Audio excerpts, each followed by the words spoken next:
जय हिंद. आज दहशतवादानंतरचा 11वा दिवस आहे आणि गेल्या 24 तासामध्ये ज्या महत्त्वाच्या घटना घडल्या होत्या त्याचा आपण आढावा घेऊ आणि त्याचं विश्लेषण करण्याचा प्रयत्न करू. सामान्यांना एक प्रश्न पडतो आहे की युद्ध केव्हा सुरू होणार. लक्षात असावं की आपण गेल्या 11 दिवसापासून युद्ध सुरू केलेलं आहे. फक्त याच्यामध्ये सायबर वॉर आहे, व्यापार युद्ध आहे, अन्न सुरक्षा आहे, वॉटर वॉर आहे. म्हणजे युद्धाचे जे बाकीचे आयाम असतात हे आपण सगळे सुरू केलेले आहेत. आणि याच्यामध्ये सायकोलॉजिकल वॉर म्हणजे मानसिक युद्ध हे मोठ्या प्रमाणात वापरलं जात आहे. इन्फॉर्मेशन वॉर वापरलं जात आहे वगैरे वगैरे. तर आपण जे नेमक्या घटना घडल्या त्याचा आपण आढावा घेऊ. सर्वात पहिले मोठ्या प्रमाणामध्ये डिजिटल युद्ध सुरू झालेलं आहे. डिजिटल युद्ध पाकिस्ताननी आपल्यावरती म्हणजे 1 कोटीहून जास्त सायबर अटॅक केले असावे अशा प्रकारचे रिपोर्ट पुढे येत आहेत. पण हे सगळे अतिशय मायनर सायबर अटॅक होते. यामध्ये पाकिस्तानचे जे त्यांचे समर्थक आहेत युरोपमध्ये, अमेरिकेमध्ये, त्यांनी पण भाग घेतला होता. पाकिस्तानी सैन्याने पण भाग घेतला होता. परंतु त्यांना या सायबर अटॅकमध्ये त्यांना इतर सुद्धा काही आंतरराष्ट्रीय संस्थांनी मदत केली होती, दहशतवादी गटांनी मदत केली होती. पण त्यांना फारसं काही यश मिळालेलं नाहीये आणि त्याच्यामुळे आपलं कुठलंही नुकसान झालेलं नाहीये. आणि अशा प्रकारचे सायबर हल्ले आपण सुद्धा करतो आहोत. त्याच्यामध्ये नेमकं काय झालेलं आहे ही बातमी पुढे आलेली नाहीये. परंतु 2 मुद्दे महत्वाचे आहेत. एक तर जे आपली क्रिटिकल इन्फ्रास्ट्रक्चर असतं, railway reservation system, economic banking system, UPI ची सिस्टीम वगैरे की जी इंटरनेटवरती अवलंबून असते, तर त्याचं आपण पूर्ण रक्षण करायला पाहिजे आणि अँटीव्हायरसचा प्रॉपर वापर करायला पाहिजे, फायरवॉलचा वापर करायला पाहिजे. तर ही झाली डिफेन्सिव्ह कारवाई. परंतु आक्रमक कारवाईमध्ये आपण नेमकी ज्यावेळेला गरज पडेल त्यावेळेला पाकिस्तानवरती सुद्धा हल्ले करून पाकिस्तानची जी कमांड कम्युनिकेशन सिस्टीम आहे ती आपण बंद करायला पाहिजे. तर हे झालं डिजिटल वॉरफेअर. त्याच्याशिवाय दुसरं असं आहे की गेल्या काही दिवसापासून पाकिस्तान मोठ्या प्रमाणामध्ये LOC वरती फायरिंग करत आहे आणि फायरिंगचं प्रमाण हे पुष्कळच आहे. त्याचं आपण कसं विश्लेषण करतो.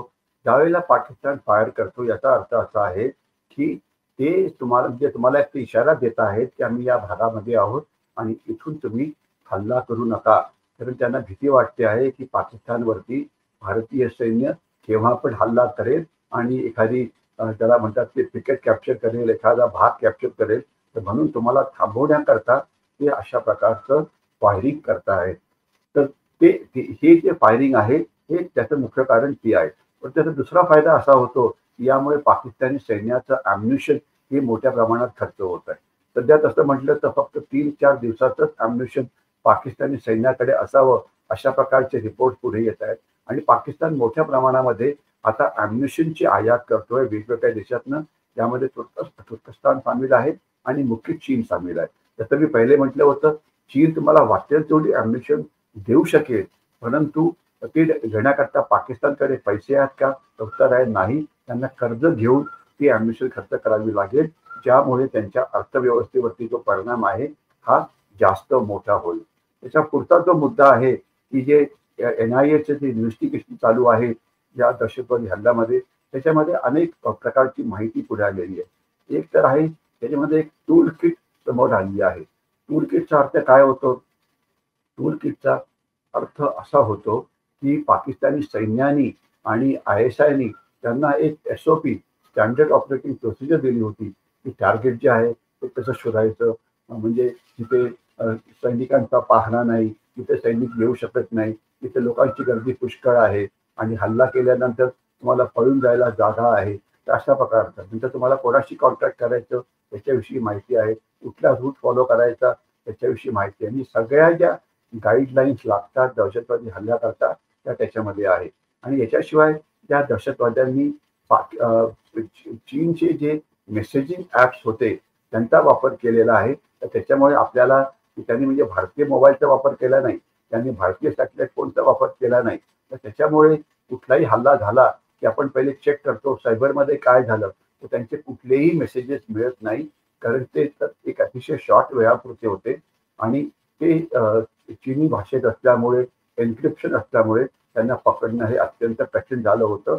पण आता पुष्कळशी माहिती आपण त्यांचं डिकोड करून ती पुढे आणतो.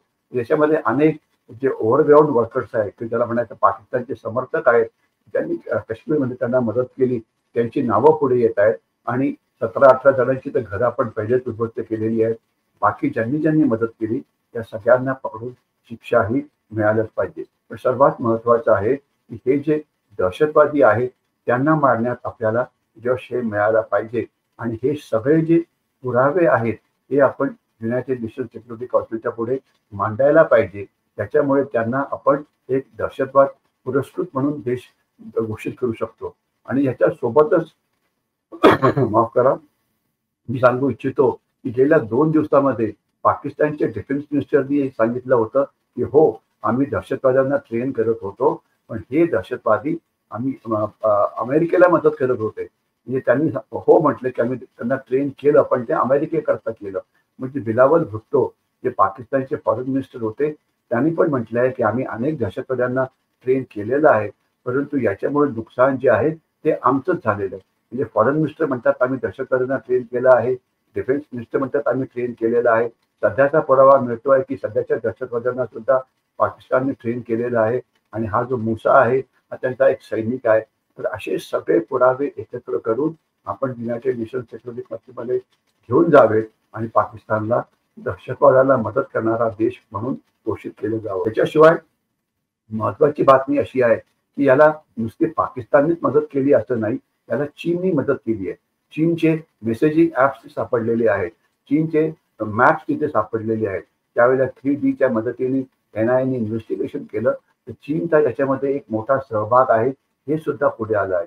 तर पाकिस्तानला शिक्षा मिळायला पाहिजे आपले सगळे जनता म्हणते, तर ते बरोबरच आहे, परंतु याबरोबर चीनला सुद्धा आपण शिक्षा द्यायला पाहिजे. आणि त्याच्यामध्ये आपण काय करू शकतो तर कॉर्पोरेट वर्ल्डला सांगायला पाहिजे 90 अब्ज डॉलर्सची जे आपण आयात केली होती चीनकडनं ती पूर्णपणे थांबायला पाहिजे.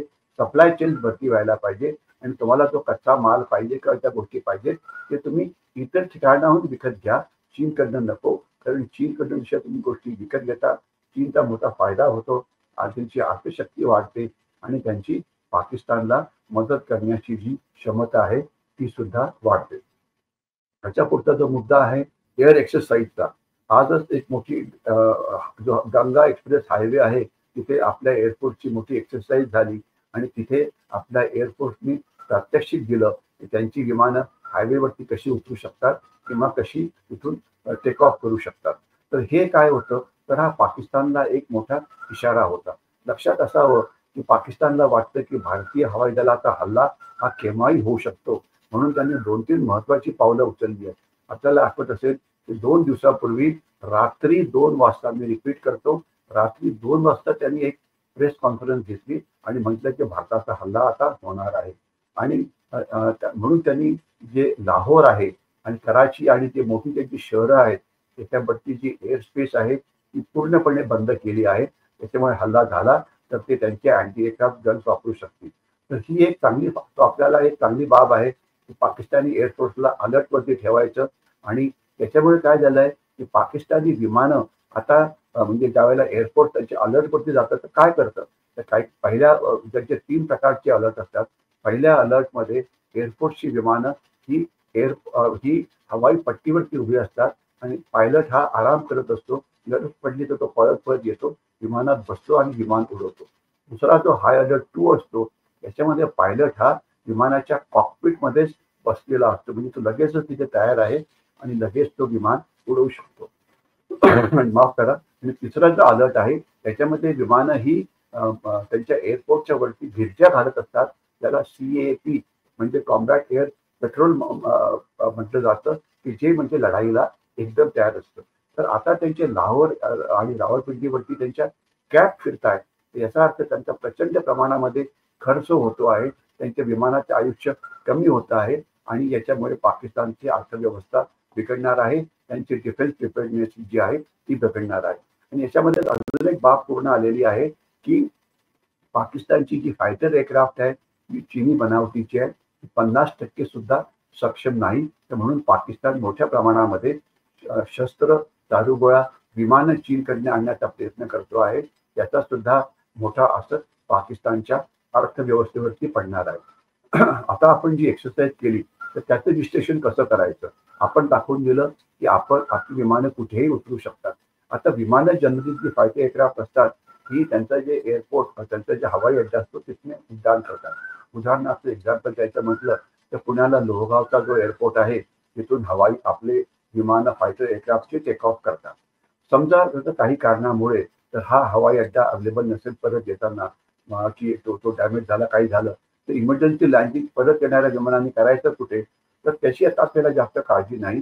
गेल्या 5 वर्षांमध्ये आपल्याकडे 100हून जास्त विमानतळं ही वाढलेली आहेत सिव्हिलियन यूज करतात.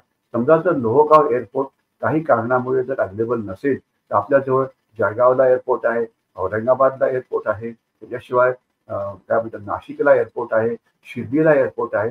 म्हणजे अनेक ऑल्टरनेट एअरपोर्ट आपल्याकडे आहे. आणि याच्याशिवाय जर आपण गंगा एक्सप्रेस हायवेवरती जर उतरू शकलो तर आपली जी क्षमता आहे हवाई लढाईची ती अजून जास्त वाढते. तर याचा पाकिस्तानवरती एक मोठा दबाव पडतो आहे. त्यांचं पहिलं लक्ष जे केंद्रित होतं जे आपले महत्वाचे हवाई अड्डे आहेत त्याच्यावरती होतं. आता त्यांना भारताच्या प्रत्येक म्हणजे एअरपोर्टवरती लक्ष ठेवावं लागेल आणि त्यांना आपले आपले जे एक्सप्रेस हायवे आहेत मोठे खास तर उत्तर प्रदेशमधले त्याच्यावरती लक्ष ठेवावं लागेल. तर त्याच्यामुळे पाकिस्तानचं जे हवाई एअरपोर्ट आहे त्यांचं जे एअर ट्रॅफिक कंट्रोलर आहे हे युद्ध सुरू व्हायच्या आधीच टाकणार आहेत. ही एक अत्यंत चांगली बाब आहे. आणि आता पाकिस्तानने सुद्धा एअर एक्सेस जर सुरू केलेला आहे तर त्याच्यामुळे त्यांचा जो खर्च आहे तो अजून सुद्धा वाढणार आहे. त्याच्यामध्ये काही शंका नको.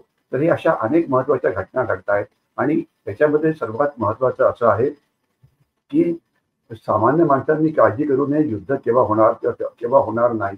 युद्ध नक्कीच होईल परंतु आपण मुख्य पहिले पाकिस्तानला पहिले थकवणार आहोत. त्यांची आर्थिक व्यवस्था हे देणार आहोत. आपण आतली जी व्यवस्था आहे ती म्हणजे खराब करणार आहोत आणि त्याच्यानंतर आपण पाकिस्तानवरती हल्ला करणार आहोत. हल्ला होईलच पण पाकिस्तानला दमवून पाकिस्तानला थकवू. एक आली होती की म्हणजे पाकिस्तानचे जे उपराष्ट्रपती आहेत व्हान्स त्यांनी सांगितलं आहे की भारताला जर सर्जिकल स्ट्राईक करायचा असेल तर आमची परवानगी आहे. आता अमेरिकेची परवानगी काही आपल्याला लागत नाही. त्यावेळेला हल्ला झाला त्यावेळेला व्हान्स भारतामध्ये होते. त्यांच्या पत्नी भारतीय भारतीय आहेत म्हणजे परंतु हे दाखवतं की ते आपल्या बाजूनी आहेत. आणि एवढंच नाही तर अमेरिकेच्या ज्या CIA तुलसी गबार्ड होत्या त्या भारताच्या बाजूनी आहेत. मग कश पटेल होते त्यांचे इंटेलिजन्स प्रमुख ते भारताच्या बाजूनी आहेत. तर आपण या सगळ्याचा वापर करून पाकिस्तान आपलं अमेरिकेकडनं मोठ्या प्रमाणामध्ये तंत्रज्ञान घ्यायला पाहिजे खास तर सॅटेलाइट इंटेलिजन्स. आणि एवढंच नव्हे तर हे जे थोडेसे सणकी आहेत डोनाल्ड ट्रम्प यांनी सुद्धा एक विधान केलं की भारताबरोबर आम्ही बायलॅटरल ट्रेड अग्रीमेंट जी आहे ही लगेचच करणार आहे. हे खरं करायची काहीच गरज नव्हती पण त्यांनी असं काय सांगितलं तर त्याचा मुख्य उद्देश होता की आम्ही तुमच्याशी बायलॅटरल ट्रेड अग्रीमेंट करू ज्यामुळे तुमचा व्यापार वाढेल तुमची आर्थिक शक्ती वाढेल परंतु कृपया तुम्ही पारंपरिक युद्धाकरता जाऊ नका. हे त्यांचं म्हणजे तुमच्यावरती दबाव टाकण्याचं मुख्य कारण होतं. तर हे एक्सक्यूज त्यांचं हे त्यांना गाजर दाखवून की आम्ही तुमचं थोडंसं मानू शकतो. तर आपण बायलॅटरल ट्रेड अग्रीमेंट लवकरात लवकर सही करून घ्यायला पाहिजे अमेरिकेकडून ज्यामुळे आपला व्यापार वाढेल आणि आपली अर्थव्यवस्था जी आहे ती वेगाने पुढे जाईल. तर याचा दबाव टाकण्याकरता अमेरिकेवरती आपण याचा वापर पूर्णपणे करायला पाहिजे.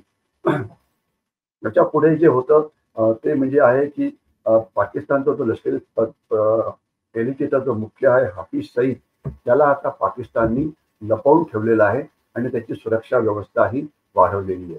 का वाढवलेली आहे कारण सरळ साफ आहे की हाफिज सईद हा त्यांच्याकरता VIP आहे किंवा हा त्यांच्याकरता एक स्ट्रॅटेजिक ॲसेट आहे. आणि इमॅजिन करा की एक दहशतवादी हल्ला करून हाफिज सईदनी काय केलं तर काश्मीरचा मुद्दा जो काळाच्या पडद्या आड गेला होता तो त्यांनी पुन्हा पुढे सकाळी जगासमोर मांडला.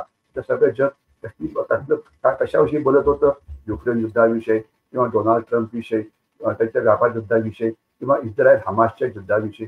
आता सडनली जगाचं लक्ष हे काश्मीरकडे गेलेलं आहे आणि याकरता हे सगळं जे प्लॅनिंग केलं आहे ते हाफिज सईदनी केलेलं आहे. तर त्याच्यामुळे हाफिज सईदचा याच्यामध्ये मोठा रोल आहे. तर तो पाकिस्तान करता VIP आहे म्हणून तो त्याचे रक्षण करतायत.